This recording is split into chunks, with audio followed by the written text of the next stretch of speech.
왜 이쪽으로 돈이 몰리고 있는지, 얼마나 많은 돈이 몰려가고 있는지를 한번 살펴보자. 세상에서 기업 경영 제일 잘하는 사람들이 몰려가 있고, 세상에서 가장 투자 잘하는 사람들이 주주 활동을 벌이고 있는데, 구체화하기도 힘든 아이템을 던져놓고 이게 이 사회에서 통과를 할 수나 있을까요?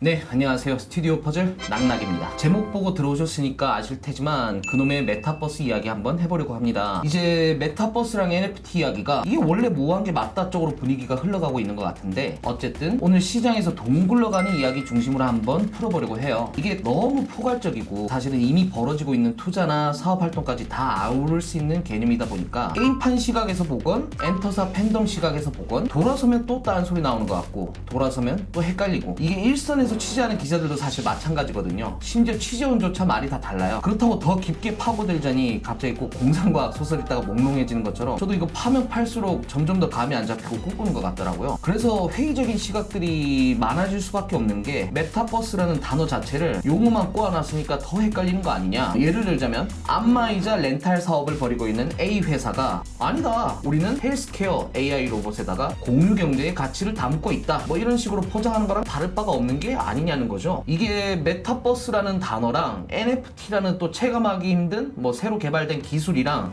이쪽에 포커스를 맞춰서 접근하면 이렇게 꼬일 수도 있는 것 같아요. 그럼에도 불구하고 이제 몇 가지 공통적으로 언급되는 것들을 핵심으로 꼽아보자면, 이거 그냥 인터넷의 상위 개념 또는 대체 개념이다. 이거를 좀 더 떠먹기 쉽게, 소화하기 쉽게 만들어 보자면, 인터넷이라는 거는 정보 교환에서 물리적 제약을 없애버린 거잖아요. 그러면 메타버스는 정보에 더해서 가치의 교환에서 시공간 또는 물리적 제약을 없애버릴 수 있는 그런 기술 아닐까? 그런 개념 아닐까? 그런 디지털 공간 아닐까? 그걸 가능하게 해주는 게 NFT 기술이고, 대체불가 토큰이 디지털 공간에서 사유재산을 형성하고 이걸 또 장부에 기록까지 할 수 있게 해줬기 때문인데, 그런 가능성을 확인한 자금들이 또는 기업들이 시장에서 사업 기회를 모색하고 있는 상황인 거 아닐까? 큰 틀에서 그냥 디지털 전환이 가속화하는 과정이 맞는 것 같습니다. 그러니까 저희 같은 보통 사람들 뿐만 아니라 투자가들이나 기업까지 줄줄이 같은 방향을 보고 돈을 배팅하는 과정이라고 보면 좀 더 이해하기가 쉬울 것 같습니다. 어쨌건 오늘 하고 싶은 말은 그거예요. 돈이 어떻게 굴러가고 있는지를 한번 살펴보고 이유를 한번 분석해보자. 과연 왜 그런 건가? 그러면 좀 더 쉽게 이해할 수 있지 않을까? 그러니까 거품이란 거야 아니란 거야? 무슨 이야기를 하자는 거야? 라고 되물으실 것 같은데, 이만한 떡밥에는 어쩔 수 없이 거품 아니냐라는 말이 붙을 수밖에 없는 것 같아요. 코로나 때문에 유동성 막장으로 풀어놨다가 새로운 테마 제시해서 돈 쓸어 가려는 거 아니냐, 그런 말도 틀리진 않는 것 같습니다. 비아냥대는 사람도 있고 위험하다고 함부로 들어가면 안 된다고 경고하는 사람도 있고, 근데 이게 정말 일시적 테마에 그칠까? 저는 이게 미래니까 다 이쪽으로 가야 돼 라는 시각만큼이나 경계해야 된다고 보는 게, 이거 불시시다 라고 하는 사람들인 것 같아요. 진리니까 집어치워 라고 하기에는 살펴보면 재밌는 이야기들이 너무 많거든요. 새로운 시각이나 인사이트가 쉽게 빨리빨리 만들어질 수 있는 시기인 것 같기도 합니다. 그러니까 오늘 메타버스에 대한 질문에 대해서 제가 답을 하는 과정은 상당히 길어질 겁니다. 다시 요약하자면, 일단 왜 이쪽으로 돈이 몰리고 있는지 이유라도 한번 살펴보자. 얼마나 많은 돈이 몰려가고 있는지를 한번 살펴보자. 그래야 또 각자가 판단을 알아서 해볼 수 있지 않을까 라고 생각합니다.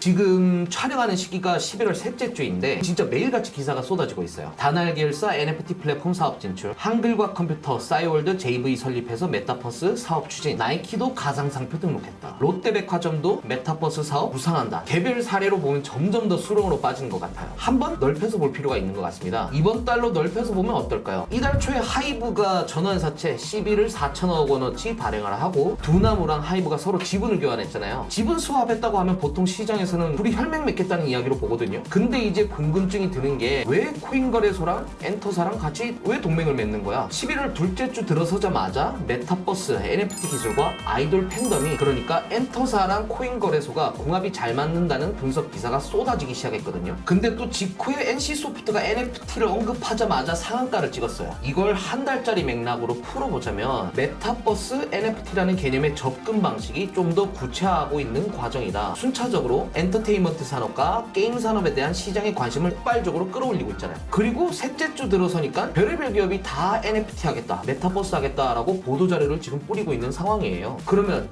기업들이 갑자기 너도 나도 NFT 메타버스 하겠다고 달려드는 건 왜일까요? 보도자료라도 뿌려가지고 우리 사업에도 NFT 한번 묻혀보자, 우리 주가도 한번 NC소프트처럼 NFT 덕을 봐보자, 뭐 이런 거 아니야? 그렇다기보다는 제가 봤을 때는 인싸들이 이 떡밥을 이해할 수 있는 수준까지 왔다는 의미로 보입니다. 언론사들 대부분이 실시간으로 이슈를 체크하고 소화하고 있기는 한데, 근데 이게 지면을 가득 채우게 됐다? 이건 이제 일부 얼리 어답터들이나 너드들의 이야기가 아니라 이제 핵인싸들이 몰려들 만큼 상황이 무르익었다. 또 한 번 더 뒤집어서 생각을 해보자면은 기업들이 못해도 올 초부터는 이 준비를 하고 있었다는 이야기예요. 근데 이제 일부 얼리 어답터들만 참여하고 있던 시장에서 이걸 까는 것보다는 대중적 관심이 무르익었을 때 이걸 시장에 알리는 게 사업에 유리하니까 상당히 오랜 시간 전부터 이런 사업을 추진하던 기업들이 외부에 공표하기에 딱 알맞춤한 시간이 됐다는 이야기이기도 하겠죠. 그래서 이걸 또 한번 연간 기준으로 넓혀서 한번 봐보자고요. 몇 달 전만 해도 NFT 예술품 경매에 몇백억이 몰렸다. 코인 시가총액이 또 사상 최대치를 기록했다. 근데 정신 차리고 보니까 이 시장에서 기회를 찾는 게 그냥 일반 투자자들, 3000P 박스권의 질식한 개미들 뿐만 아니라 알고 보니까 어지간한 기업들도 여기서 이미 사업적 기회를 찾고 있었다는 이야기가 되는 거거든요. SM이 왜 에스파 아바타를 만들어놨을까요? BTS가 메타버스 콘서트를 개최한 것도 일종의 실증 사업 아닐까요? 헐어비스가 도깨비 플레이 영상을 공개하면서 메타버스 이야기를 괜히 한 게 아니겠죠. CJ ENM이 왜 SM을 구태여 인수하려 할까요?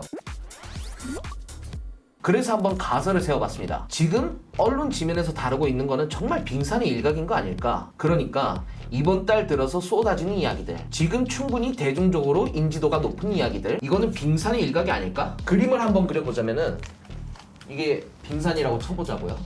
이게 해수면입니다. 수면 위에 드러난 게 하이브, 두나무, 뭐 미술품, 경매, NFT 시장 같은 이야기들이라면은 수면 아래에서는 우리가 알고 있는 것보다 훨씬 더 많은 돈이 투입되고 있는 건 아닐까? 이렇게 가설을 세워볼 수 있을 것 같아요. 제가 작년 말에 이런 아이템을 취재한 적이 있습니다. 2020년 3월 코로나 터지고 난 다음에 글로벌 빅테크들, 그러니까 빵이 거의 싹쓸이하다시피 M&A에 나선 적이 있거든요. 이게 전부 원격 업무나 가상공간, 디지털 전환 관련 기업들이었어요. 대형 페미니스트들도 수십조, 수백조 단위 딜에 나섰거든요. 작년에 AMD가 자일링스 인수하겠다고 나섰고, 엔비디아가 ARM 사겠다고도 나섰죠. 이게 반도체 시장에서 수평통합딜이 아니라 이종산업 간 크로스보더 딜이었어요. 그러니까 이게 왜 이러는 거냐? 코로나로 가격 부러졌을 때 줍줍하는 거 아니냐? 그러니까 취재원들이 공통적으로 해준 말이 그거였어요. 디지털 전환 가속화할 거라는데 베팅하는 것 같다. 그때는 그냥 이 말이 뭐 맞는 말인 것 같네. 당연히 온라인 상에서 데이터 수요가 터져나갈 테니까 다 집콕이고 홈스테이고 하니까 소프트웨어 쪽으로건 하드웨어 쪽으로건 이런 수요를 뒷받침할 수 있게 미리 가서 준비하고 있겠다는 이야기구나. 그래서 결론은 또 뻔하게 아니 왜 한국 기업들은 왜 M&A 안 하냐라는 식으로 마무리를 지었던 기억이 나는데, 지금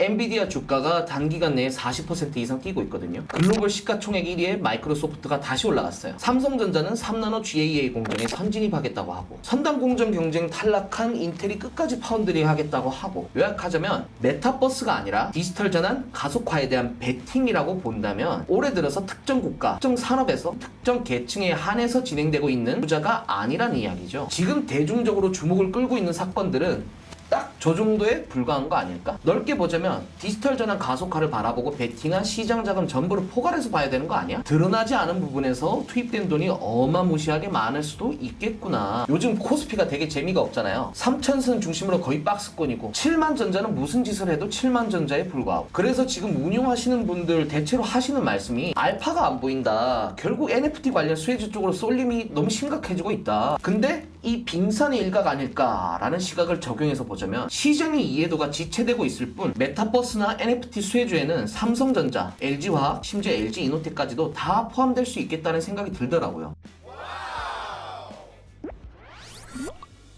다시 처음으로 돌아가서 메타버스, 그거 그냥 인터넷이랑 다를 게 뭐야? 기존 플랫폼이랑 어떻게 차별화를 할 건데, 정보 교환의 물리적 제약이 없어지고 가치 교환의 물리적 제약이 없어지는 과정 아닐까라고 했었잖아요. 근데 실제로 그렇게 이야기해봤자 저희 입장에서는 체감할 수 있는 변화라는 게 없습니다. 그러면 그 체감할 수 있는 변화는 언제쯤 도대체 나오는 건데, 아까 말씀드렸듯이 이제 막 엔터사 게임사들이 NFT를 자기 사업에 적용시키는 게 뭐 유리할 수 있겠구나 주목을 받고 있는 상황이고, 여기까지는 사업 구상이라든가 아니면 새로운 아이디어가 기기가 발굴되고 있는 차원이라면 결국은 소비자 또는 사용자 혹은 중립적으로는 참여자 측면에서 체감할 수 있는 경험의 격차가 필요한 상황인데 그 부분이 빠져있기 때문에 시장에서 이걸 받아들이는데 지체가 일어난다거나 또는 공백이 발생하는 것 같습니다. 내년부터 XR 시장이 본격적으로 그 역할을 해주지 않을까, 그런 분석들이 이제 또 물밑에서 부글부글 끓고 있는 상황이기도 해요. XR이라는 게 AR, VR 뭐 그런 기기는 다 들어보셨죠? 그러니까 이걸 포괄하는 기기들을 XR 기기라고 칭하고 있는데 아마 이러면 또 이제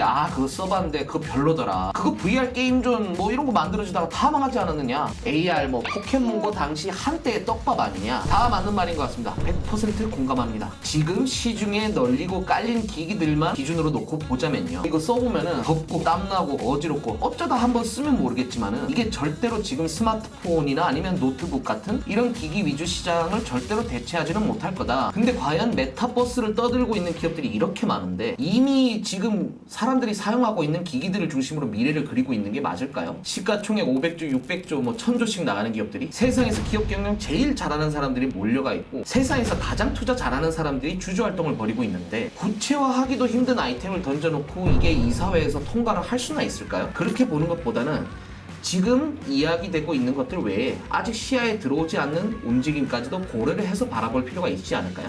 컴퓨터가 처음 등장했을 때를 한번 떠올려 보면 좋을 것 같아요. 이때 이미 깔려있던 기기들을 중심으로 인터넷 세상이 온다라고 하면 그게 뭔 헛소리야. 인터넷이라는 개념을 사람들이 체감할 수 있게 이해시키는 게 거의 불가능에 가까웠겠죠. 그 다음에 PC가 각 가정에 보급된 때를 한번 생각해 보자고요. 모니터, 데스크탑, 마우스, 키보드. 기기 환경이 일단 이전과는 상당히 다르게 바뀌었죠. 상호작용이 가능한 형태로. 그리고 디도스가 윈도우로 바뀌고 삼성전자가 디램 가격을 다운시키고 인텔 CPU가 무어의 법칙을 따라서 계속 성능을 향상시키고 국가 차원에서 광통신망 인프라를 깔아주고 이렇게 각 가정에서 100만원 안팎의 PC 한 대씩 깔아놓을 수 있게 됐을 때는 오히려 인터넷이 뭔데? 라고 물어보는 사람이 이상한 사람 취급 받게 되는 거죠. 사실 지금도 인터넷이 뭐냐라는 질문에 대해서 한마디로 정의 내릴 수 있는 사람은 잘 없잖아요. 다만 숨 쉬는 것만큼이나 당연하게 일상의 한 부분을 이미 차지하고 있는 거죠. 텔레비전이 데스크탑으로, 또 데스크탑이 랩탑으로, 랩탑이 스마트폰으로 교체되는 과정에서 자연스럽게 인터넷이 생활 일부분을 차지하게 된 것처럼 XR 기기 시장이 성장하고 고도화하는 과정에서 자연스럽게 기존 인터넷보다 더 많은 부분을 디지털로 옮겨놓게 되지 않을까. 그리고 지금 그런 변화를 통틀어서 그냥 메타버스라고 보면 좀 이해가 쉽게 되지 않을까. 지금은 뭐 BTS의 메타버스 공연이나 플레이 투 원 같은 게임만 생각하고 있지만 기기는 계속해서 값이 떨어지고 성능이 개선될 수밖에 없겠죠. 처음엔 PC로 하던 게 채팅이나 문서 작업 같은 거에 불과했다면 지금은 솔직히 그냥 데스크탑이나 랩탑만 있어도 못하는 게 없잖아요. 메타버스 환경에 부합하는 사업이나 콘텐츠도 기기 발전과 함께 점차로 늘어날 가능성이 높아지겠죠. 내년에 페이스북, 메타가 XR 기기를 시장에 내놓을 예정입니다. 애플도 준비를 하고 있대요. 시총 몇백조, 몇천조 하는 기업들이 이걸 하는 이유가 있겠죠. PC가 보급되면서 일상의 상당 부분을 침범하거나 대체해갔던 과정을 다시 한번 되풀이하려고 하는 건 아닐까? 그렇게 볼 수도 있겠다라는 얘기죠. 왜냐? 아까 얘기했던 인텔, 삼성전자, 마이크로소프트 또는 광통신망 인프라 빨리 깔았던 국가들, 이들이 전부 다 이 시기에 엄청나게 많은 돈을 벌었거든요. 그러면 여기서 한 번 더 뻗쳐나갈 수 있는 게 XR 기기, 메타가 지금 준비 중인 게 안경이랑 양손목에 차는 뭐 팔찌 같은 거라고 하는데, 이 말대로 안경이랑 팔찌 시장이 갑자기 열린다라고 가정을 해보자고요. 이제 좀 약장수털이 나올 수도 있을 것 같긴 한데, 저도 아직 써보지도 못했고 뭐 이거 실물도 보지도 않았지만 이게 AR과 VR을 다 지원한대요. 그리고 이걸 착용하면 자기 입모양부터 표정 그리고 손가락 움직임까지 다 인식할 수 있다고 해요. 그러면 이런 기기를 만드는데 어떤 IT 부품이 필요할까요? 일단 스마트폰에 들어가는 것보다 훨씬 성능 좋고 작고 전력 소모가 덜한 통합반도체 SoC가 필요할 거고, 미니 OLED도 필요할 거예요. 그냥 안경 아래 쓰면 안 되니까. 동작을 감지하기 위한 이미지 센서도 달릴 거고, 그걸 카메라 모듈 형태로 장착될 거고, 에어팟에 들어가는 것처럼 소형전지, 코일형 배터리도 들어갈 거예요. 그리고 이 모든 기기 환경을 뒷받침하기 위한 통신망 인프라부터 슈퍼컴퓨팅, 데이터 센터 수요까지, 앞서서 엔터사, 코인거래소, 게임사가 됐건 메타 같은 플랫폼 기업이 됐건 콘텐츠나 소프트웨어 단에서 저렇게 사업을 진행한다고 했을 때는 하드웨어 쪽에서 이걸 뒷받침하기 위한 움직임도 감안을 할 수밖에 없는 거거든요. 이미 여기에서 투자 아이디어를 찾고 있는 리포트들이 시장에 쏟아지고 있습니다. 그러면 앞으로 앞으로 어떻게 진행이 될까요? 내년에 XR 기기가 시장에 나오고 난 뒤부터는 지금은 엔터사, 게임사, 코인거래소 같은 곳만 NFT 관련 프리미엄이 반영되고 있다고 한다면 앞으로는 여기에 참여하는 훨씬 더 많은 기업들에도 NFT나 메타버스에 대한 대응 전략 혹은 관련 청사진을 어떻게 제시했느냐에 따라서 기업 가치에 차등적으로 프리미엄 밸류가 반영될 수도 있겠다 하는 거죠. 4차 산업혁명이란 이야기가 거론된 이후로 이런 현상을 우리는 이미 많이 지켜봐 왔습니다. 단적인 예로 테슬라 이후로 현대차, 폭스바겐, 포드, GM 다 어떻게 하고 있어요? 그리고 얘네가 사업 구조를 바꾸기 시작하니까 하드웨어 쪽으로도 배터리사랑 짝짓기를 엄청나게 빨리 진행을 했죠. 그리고 배터리사가 됐건 완성차 기업이 됐건 얼마나 빨리 대응했고 또 얼마나 진지하게 대응을 하고 있느냐에 따라서 기업 가치 순위가 전부 뒤바뀌고 있어요. 그래서 지금 취재를 나가보면은 기업들이 이렇게 움직이고 있는 걸 보고 있는 기관 투자자들이나 전문 투자자들이 어디에 언제 돈을 투입해야 되나 다들 혈안이 돼 있는 상황입니다.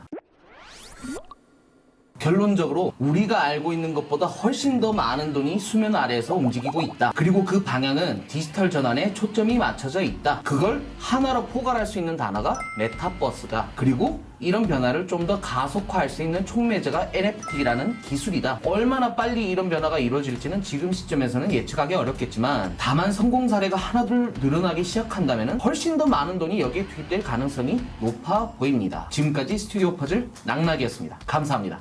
자, 한다. 네. 결론적으로 나가면 안 되겠다. 야, 여기서 다 40m 방금 밖으로 나가. 응?